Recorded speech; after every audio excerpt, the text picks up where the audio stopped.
Hoje a gente vai mergulhar numa história antiga, mas que fala muito sobre liderança e reconstrução. É a história de como uma pessoa, contra tudo e contra todos, inspirou um povo a reerguer não só uma cidade, mas a sua própria identidade. Essa é a grande pergunta, não é? Como é que uma única pessoa consegue reconstruir uma nação? E olha, não estamos falando só de tijolo e argamassa. Estamos falando de restaurar a esperança, o propósito de uma comunidade. A história de Neemias nos dá um roteiro fascinante de como isso é possível. É interessante, né?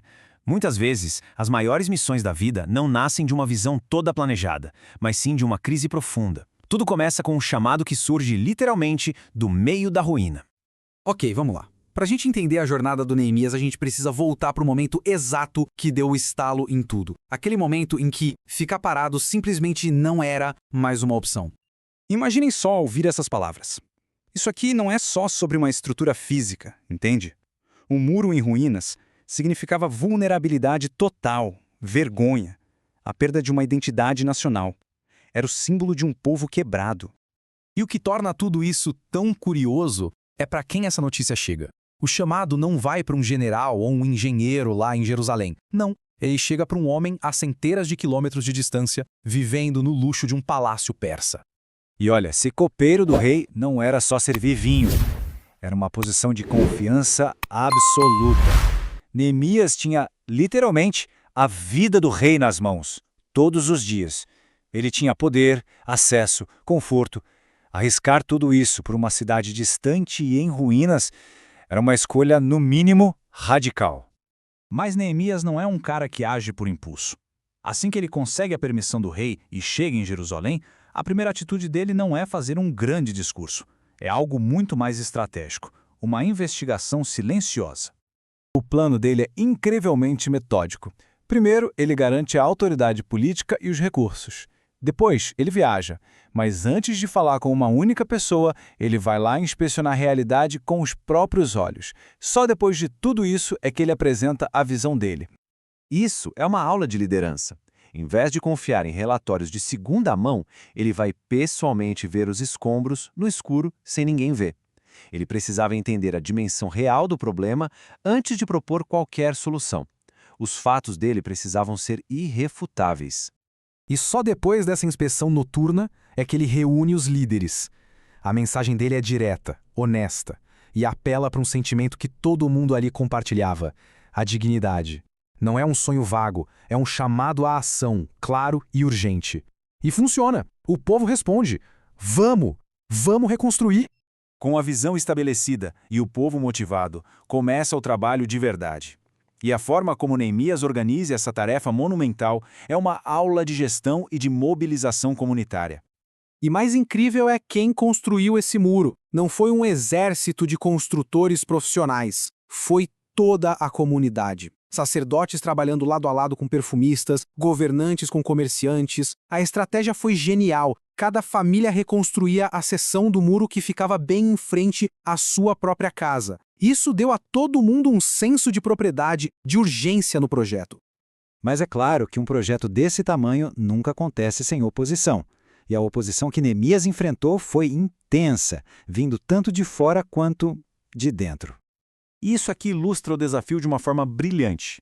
Por fora, inimigos como Sambalate e Tobias zombavam deles, planejavam ataques, tentavam minar a moral. E por dentro, uma crise social estava explodindo. Os nobres estavam explorando os mais pobres, cobrando juros, fazendo com que perdessem suas terras. O projeto corria o risco de desmoronar por dentro. Para a ameaça externa, a solução de Neemias se tornou lendária. A construção não parou, de jeito nenhum.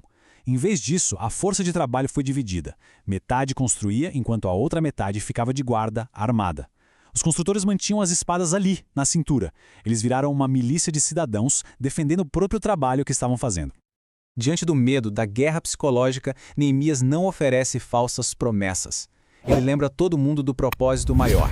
Ele conecta o trabalho do muro diretamente à proteção de suas famílias, de seus lares. Ele transforma o medo em pura determinação. Ao mesmo tempo, ele lida com a crise interna com a mesma firmeza. Ele convoca uma grande assembleia, confronta publicamente os nobres e os faz jurar que vão devolver as terras e perdoar as dívidas. Neemias entende que a justiça social é a verdadeira argamassa que vai manter aquele muro em pé. Com as ameaças, tanto externas quanto internas, sob controle, o trabalho avança numa velocidade inacreditável. E o resultado disso tudo nos leva ao clímax dessa história. 52 dias. Pensem nisso. O que estava em ruínas por décadas foi reconstruído em menos de 2 meses. É uma prova impressionante do poder de uma visão clara, de uma organização eficaz e de uma comunidade unida. O impacto nos inimigos foi profundo. Eles reconheceram que aquela obra só poderia ter sido feita com a ajuda divina.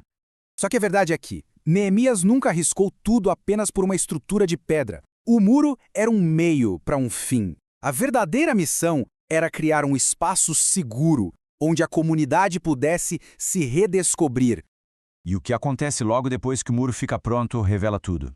Neemias reúne o povo, não para uma parada militar, mas para ouvir a leitura do livro da lei. Durante horas, as pessoas ficam ali, de pé, ouvindo, se emocionando e se alegrando ao se reconectarem com sua herança, com seus valores.